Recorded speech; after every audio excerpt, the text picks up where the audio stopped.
Bienvenue à cette série intitulée Le lien, mettant en vedette les parcours entrepreneuriaux des diplômés de l'Université d'Ottawa du monde entier.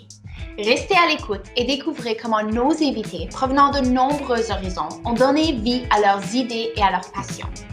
Nous allons explorer les mesures qu'ils ont prises, les problèmes qu'ils ont surmontés et les leçons apprises. Je m'appelle Nicolas Terdessa et je suis diplômée de l'Université d'Ottawa du programme de communication. Et je serai votre animatrice lors de cette série.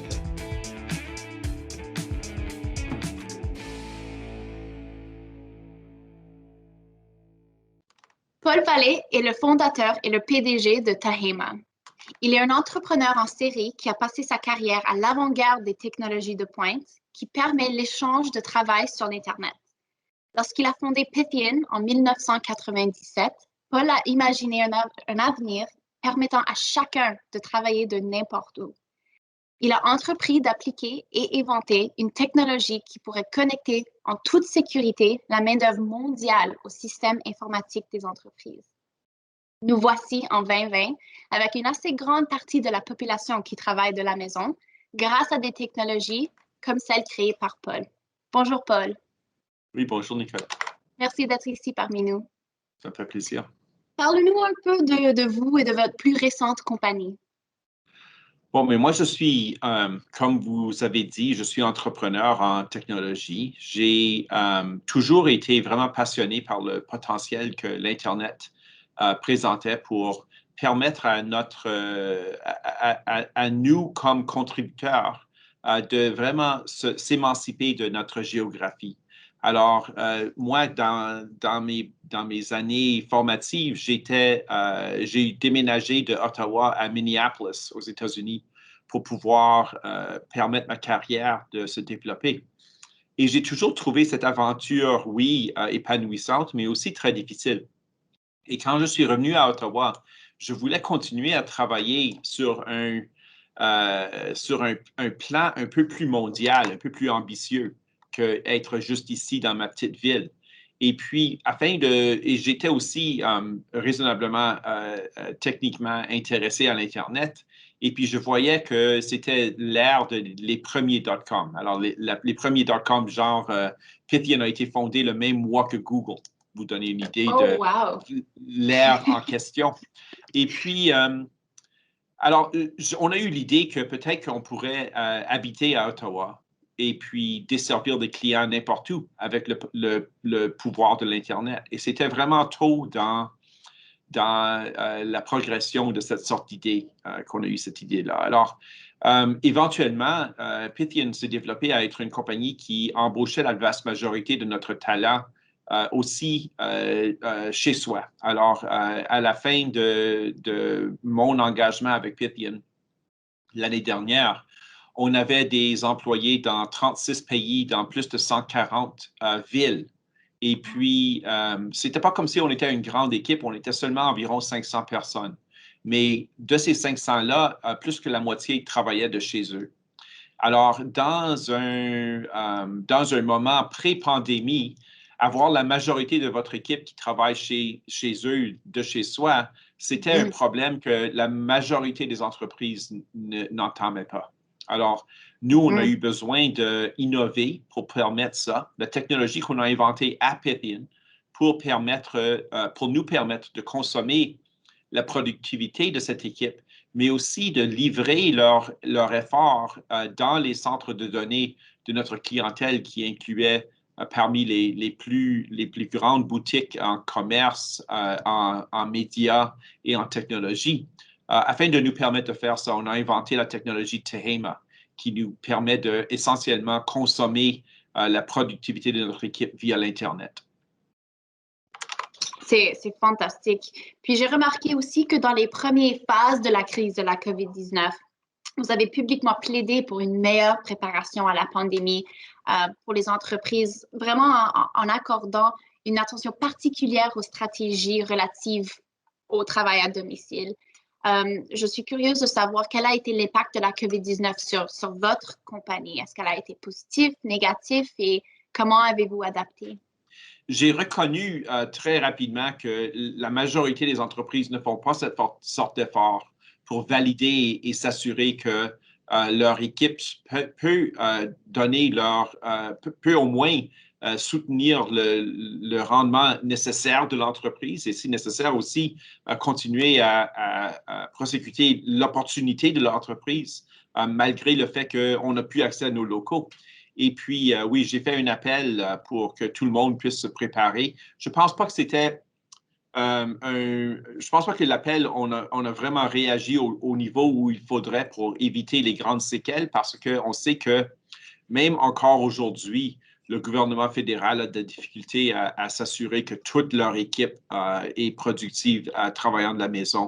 Et puis certainement pendant les premiers mois de la pandémie, c'était vraiment pas mal grave, surtout dans les grandes entreprises qui n'avaient pas la capacité qu'il leur fallait pour pouvoir permettre à tout le monde de travailler à la maison au même moment. Alors, on avait beaucoup de hey, pour votre équipe, c'est à 1 heure de l'après-midi que vous connectez pour 1 heure. Et puis, votre équipe, c'est à 2 heures que vous pouvez connecter pour 1 heure. Et tout le monde se connectait comme 1 heure à la fois pour pouvoir synchroniser leurs messages. Et puis, autre que ça, c'était comme pas de connectivité pour vous parce qu'on n'a pas la capacité sur notre technologie pour le permettre. Alors, ouais, tout ça, ça a été plus ou moins réglé, mais il y a eu beaucoup de grands problèmes. Pour nous, dans notre entreprise, évidemment, on était très capable de continuer à faire rouler notre entreprise malgré le fait que tout le monde était chez eux, non seulement parce qu'on était préparé pour ça, mais aussi parce que c'est un luxe, mais nous sommes une entreprise qui travaille complètement à partir du. Ça veut dire que pour nous, être physiquement présent, c'est pas vraiment très important. C'est possible de peut-être imaginer des avantages dans la morale ou des avantages dans la façon de gérer l'équipe qui est optimisée quand tout le monde est en personne, mais en réalité, on était tout à fait capable de continuer sans venir en personne. D'accord. Ce qui est important pour une compagnie qui supporte le télétravail. Donc, c'est bien de voir, mais j'aime bien l'idée de faire c'est comme, ça me fait penser à les alarmes de feu où c'est, il faut pratiquer pour savoir comment faire. C'est un peu ça ce que vous avez fait avec l'inondation. Donc, c'est formidable. Mais vous avez eu et vous continuez d'avoir un parcours assez intéressant. Pour en nommer quelques-uns, vous êtes conférencier, vous avez été nommé 40 Under 40, vous avez été nommé un champion de la diversité en 2016 par l'Association des femmes en communication et en technologie du Canada. Vous êtes actif au sein du Conseil des innovateurs canadiens, du Conseil stratégique des DPI et vous siégez également sur le conseil d'administration du Basic Income Canada Network. Pour couronner le tout, vous avez aussi fondé plusieurs entreprises prospères. Je pense que vous êtes à 6 en ce moment. 6? Oui, mais 5? Pas prospères. Donc, ma question pour vous, plusieurs d'entre nous ont une idée d'entreprise qui mijote dans nos têtes. Comment avez-vous passé de l'idée au concret? Et où avez-vous commencé? OK. Premièrement, je suis épuisé par cette liste. Je devrais vraiment essayer d'apprendre à dire non un peu plus. Parce que même quand vous avez raconté la liste, il y a une grande chose qui manque là-dedans qui m'emballe beaucoup en ce moment. Je me suis aussi joint comme Senior Fellow au Centre international d'innovation en gouvernance, also known as CIGI. C'est une des 30 grandes think tanks de la planète. Et puis, je leur offre mes avis en avenir du travail et gouvernance de données et technologies qui émergent. Et ça, c'est une autre grande responsabilité que j'ai entreprise dans la dernière année. Mais heureusement, le 40 Under 40, ça fait très longtemps de ça. Alors ça, c'est plus un grand accomplissement. Mais ce que je dirais, c'est que l'entrepreneuriat, c'est une question de pouvoir entreprendre du risque. Si on regarde ça, non au niveau des individus qui écoutent, mais au niveau de la société, pensons à ça comme l'appétit de risque de la société et la tolérance du risque de la société. L'appétit du risque, c'est une fonction de si ou non les gens pensent qu'ils aimeraient rouler les dés et essayer de faire quelque chose à leur propre compte. Et la tolérance du risque, c'est si ou non ils peuvent se permettre de rouler les dés et faire quelque chose à leur propre compte. Il y a beaucoup d'appétit de risque dans notre société qui est gaspillé malheureusement à cause d'une très pauvre tolérance de risque. Il y a beaucoup de gens, certains d'entre eux que je connais, qui aimeraient bien partir à leur propre compte, mais qui n'ont pas de tolérance de risque parce qu'ils travaillent paycheck to paycheck et ils ont juste assez pour se permettre de leur garder en sécurité et de garder leur famille en sécurité. Alors, pour avoir plus d'entrepreneuriat, il faut les deux. Il faut avoir l'appétit et il faut avoir la tolérance. Alors, pour la tolérance, une des choses que j'aimerais voir changer dans notre société, et puis tu as mentionné ça, c'est un revenu de base. J'aimerais bien voir qu'on a un plancher sous le revenu de chaque citoyen qui n'est pas zéro. Il me semble que la société est déjà d'accord que zéro, ce n'est pas un bon numéro. On a des places pour des sans-abri, on a des food bank, on a de bien-être social, on a d'autres structures qui me semblent toutes communiquer que oui, si vous êtes complètement à zéro, on va prendre soin de toi. Mais à cause du fait que ces structures-là ne payent pas en comptant, ça ne débloque pas l'entrepreneuriat et ça ne crée pas une nouvelle tolérance de risque. Je sais que quand j'étais jeune entrepreneur, et j'ai un peu fait ce point plus tôt dans la conversation, que les premières compagnies que j'ai fondées n'étaient pas un succès. En réalité, ils ont toutes fait faillite de façon relativement spectaculaire. Mais je pouvais me permettre de rouler les dés et de ne pas gagner mon effort, en partie parce que j'avais rien. J'étais étudiant, j'avais très, très peu de dépenses, j'avais très, très peu d'obligations. C'est pour ça que beaucoup de compagnies sont fondées par des étudiants et des nouveaux gradués. C'est parce que les nouveaux gradués ont l'habitude d'habiter comme un étudiant et puis n'ont pas encore les obligations financières qui viennent avec une famille et des enfants et une maison et une auto. Et c'est un moment magique pour fonder une entreprise, à vrai dire, parce que on peut imaginer que l'argent qu'on commence à faire, on pourrait la mettre et la dépenser à rouler les dés. Mais pour moi, c'est vraiment une question de risque. Okay? Ça veut dire que là, si on retourne à votre question, Nicolette, et on parle au niveau de la société, on parle au niveau de l'individu. Pour l'individu de pouvoir rouler les dés, il faut que l'individu soit bien conscient au fait que la majorité des entreprises qui sont fondées ne connaissent pas un succès. Pour moi, j'en ai eu une qui a connu un succès. C'était un très bon véhicule pour mon entrepreneuriat. Tehama est né à Pythian. Pythian était un succès. Mais les 3 ou 4 entreprises que j'ai fondées avant ça, il n'y en a aucune qui opère toujours et ont toutes craqué sur une pression ou une autre. Et puis Tehama, on ne le sait pas encore. Moi, je ne sais pas encore non plus si ça va être un succès ou non. Je ne pense pas que je perdrai tout mon argent. Je pense que quelqu'un va la vouloir. Mais je ne sais pas si ça va créer un rendement sur mon investissement ou non. Alors, ça, c'est la situation où on se trouve quand on essaie de faire un projet d'entrepreneuriat. Il faut pouvoir se permettre de prendre un risque et de prendre une chance. Ça étant dit, l'appétit du risque est absolument nécessaire pour pouvoir débloquer ce niveau de succès. Quelqu'un va gagner. Si j'ai un groupe de 50 personnes devant moi et je leur donne tout un 25 cents et je leur dis, OK, flippez 25 cents. Et puis, je prends tout le monde qui a eu la tête et je dis, OK, vous avez perdu, vous autres. Ensuite, il va rester 25 personnes. Flippez tout votre 25 cents, il en va en rester 12. Ensuite, 6. Ensuite, 3. Cette personne-là qui est dans les derniers 3 va certainement croire qu'ils sont géniaux à flipper le 25 cents. Okay? Ils vont être convaincus que ce sont les meilleurs au monde à flipper le 25 cents. En réalité, ils avaient les mêmes chances de succès que tout le monde d'autre dans le groupe de 50. C'est juste que c'est eux qui ont réussi à le flipper sur l'orignal 5 fois in a row. La réalité, c'est que le vrai monde est beaucoup comme ça. On a tous un certain niveau et les processus de succès sont pareils pour nous tous. On doit être intelligent et créatif. On doit être persistant dans la face de l'adversité. On doit être intéressé dans notre mission. On doit être prêt à travailler fort. On doit s'appliquer à la cohésion sociale de notre groupe. Ça, tout le monde, on peut se mesurer, on peut contrôler ça.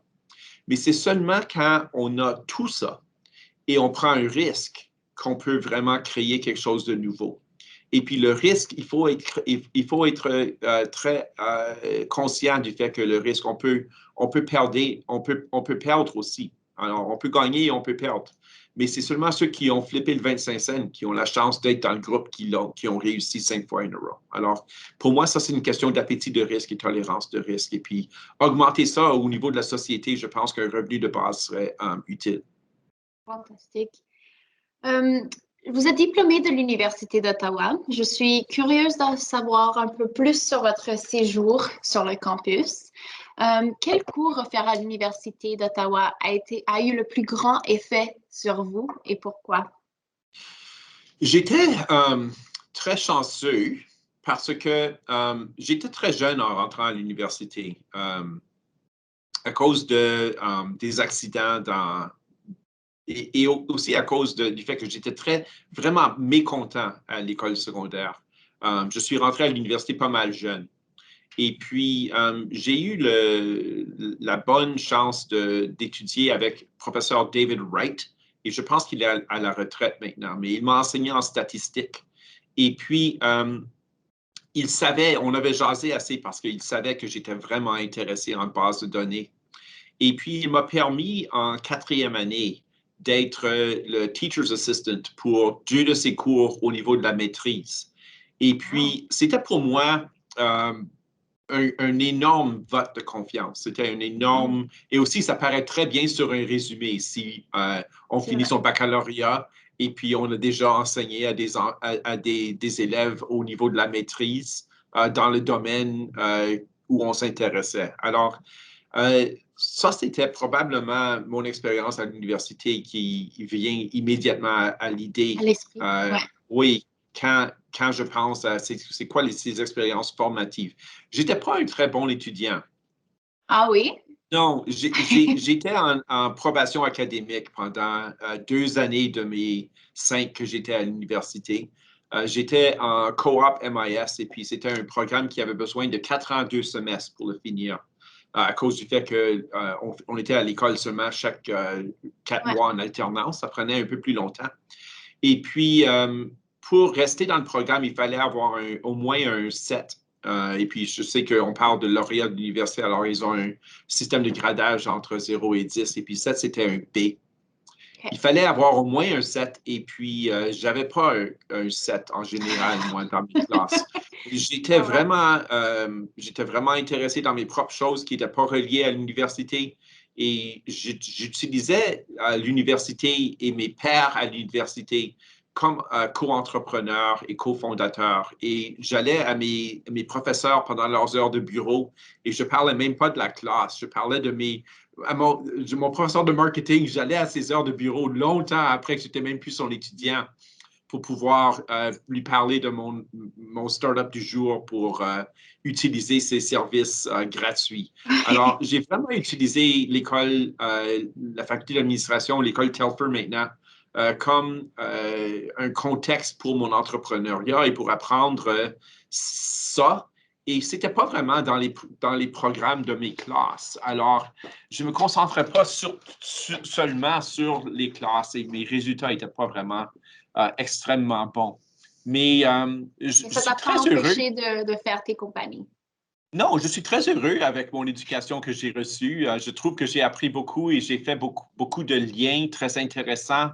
Et pour un contexte pour l'entrepreneuriat, je pense que l'université, c'est une très belle place pour apprendre ces choses-là. Je pense qu'il faut vouloir l'apprendre. Je ne pense pas que c'est quelque chose qui nécessairement qu'on va apprendre dans un cours organisé.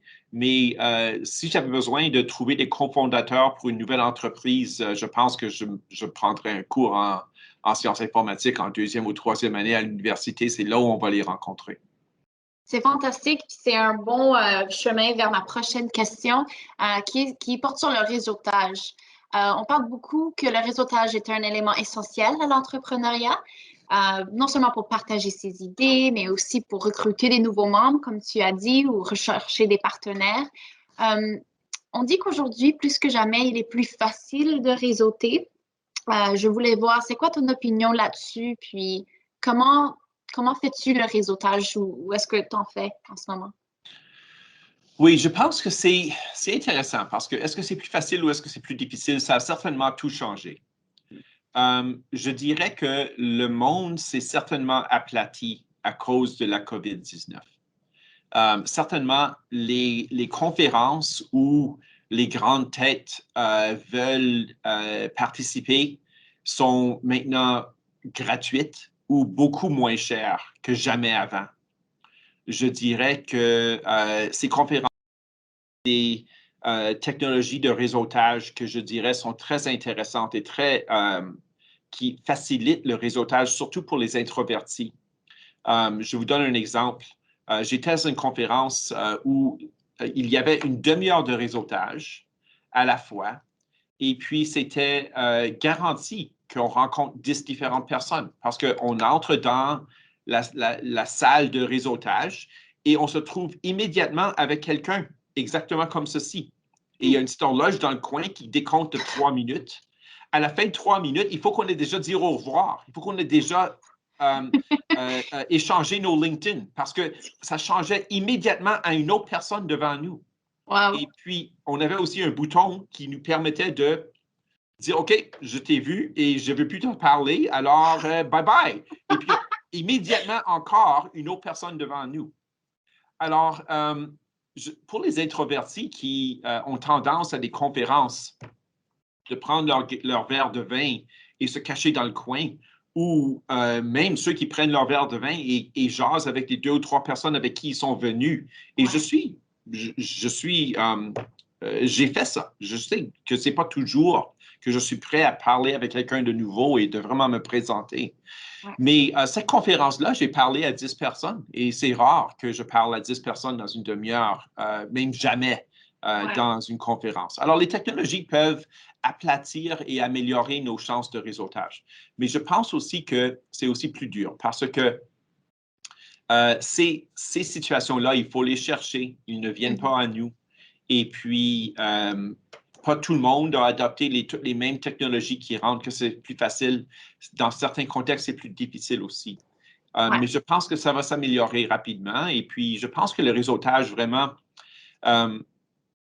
en général, le réseautage suit la même formule que l'entrepreneuriat. Il faut se permettre d'avoir le courage de dire, hey, bonjour, même dans un grand groupe, il faut se permettre d'avoir le courage d'approcher un groupe et dire, hey, je suis seul, de quoi vous jasez?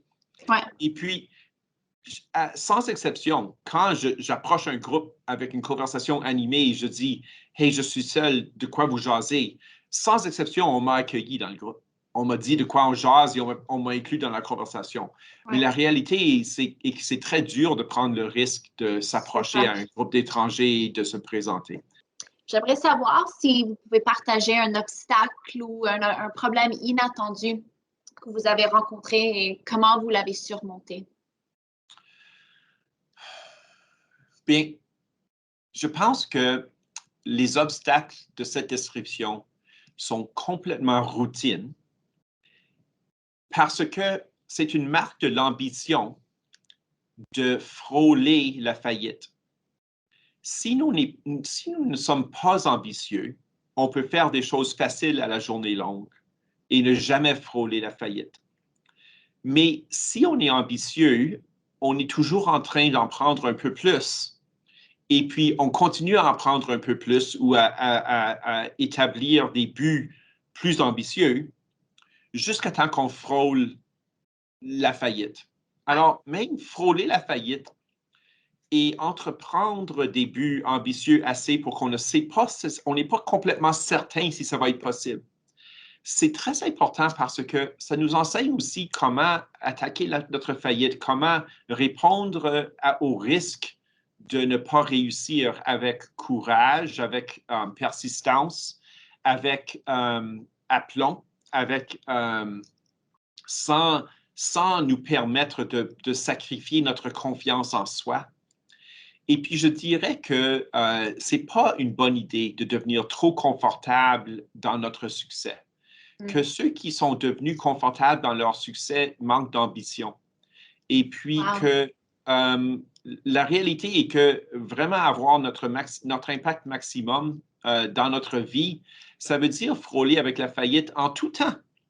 Et puis, je dirais, OK, oui, les grandes faillites que j'ai eues où j'ai vraiment regretté, ça existe, ces histoires-là. Mais ils sont devenus quand même pas mal routine. Et puis, comprendre que c'est une marque d'ambition de pouvoir accepter notre défaite. Et puis que la défaite elle-même, si on a la tolérance du risque, la défaite elle-même, ça veut dire simplement qu'on a roulé les dés. On savait que s'il y avait un 6 qui venait, on gagnait gros. Mais c'est un 5 qui est venu, alors on l'a perdu celle-là.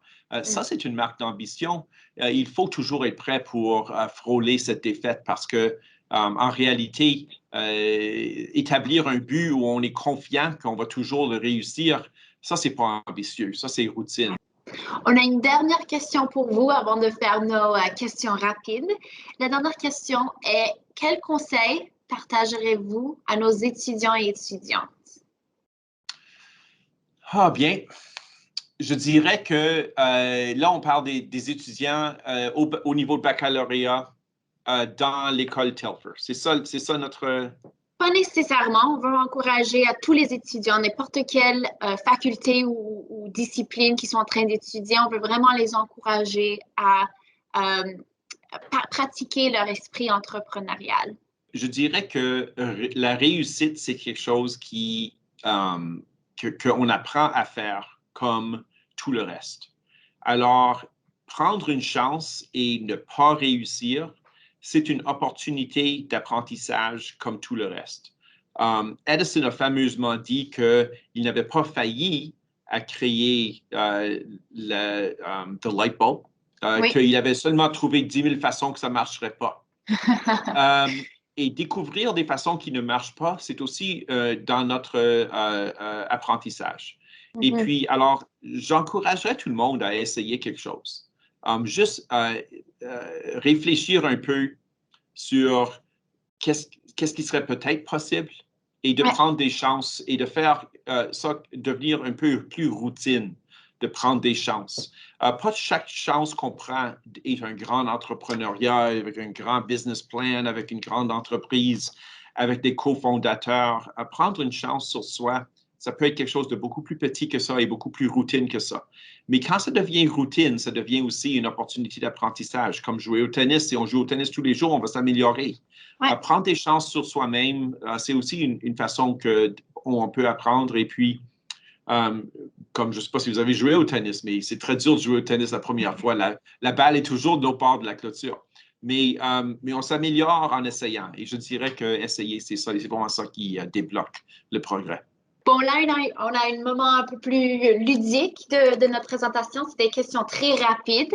Je te demande de répondre avec un mot ou un titre si on veut. Est-ce que tu es prêt? OK.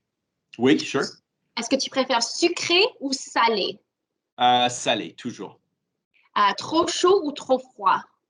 J'adore avoir trop chaud comparé à avoir trop froid. Ça me manque énormément de pouvoir aller en vacances. Moi aussi. Appeler au téléphone ou un message texte? Ça surprend beaucoup de gens, mais j'adore avoir le temps nécessaire de réfléchir à ma réponse que m'offre un message texte. Introverti ou extraverti? Je suis extraverti la majorité du temps, mais ça change. Mais la majorité du temps, je trouve une conversation comme celle-ci me donne plus d'énergie et de motivation à la fin et ne m'épuise pas. Lève tôt ou couche tard? Ni l'un ni l'autre. J'adore me coucher comme genre 11h30 tous les soirs et me réveiller vers 7h30 tous les matins. Je protège ces 8 heures de sommeil avec férocité. Rarement, je vais rester plus tard que ça. Mais même quand je reste debout plus tard, je me réveille encore à 7h30. C'est quand même possible d'éviter ça. La première chose que tu fais quand tu te lèves le matin? Je prends une douche. Même quand je prends un somme l'après-midi, je me réveille là, et il me faut une douche pour recommencer à entreprendre et attaquer la journée. Et une chanson qui vous motive? Ah, ça, c'est drôle. Il y a une chanson qui est par un groupe Ministry que j'adore et malheureusement, je pense que ça s'appelle Stigmata. Et c'est pas une chanson bien connue, mais quand j'ai besoin de me motiver comme pour vraiment attaquer quelque chose et comme Pump You Up Song, c'est celle-là que j'ai. Oui, je devrais Fantastique. l'avoir pour la jouer pour vous, mais je Oui, suis pas préparé à peut-être on ça. va terminer avec la chanson. Bon, mais OK, merci great. beaucoup pour ton temps aujourd'hui. J'apprécie vraiment tous les questions, les conseils, les astuces que tu nous as données aujourd'hui. Puis, bon succès. C'était un plaisir. Merci. C'était un honneur. Merci, merci.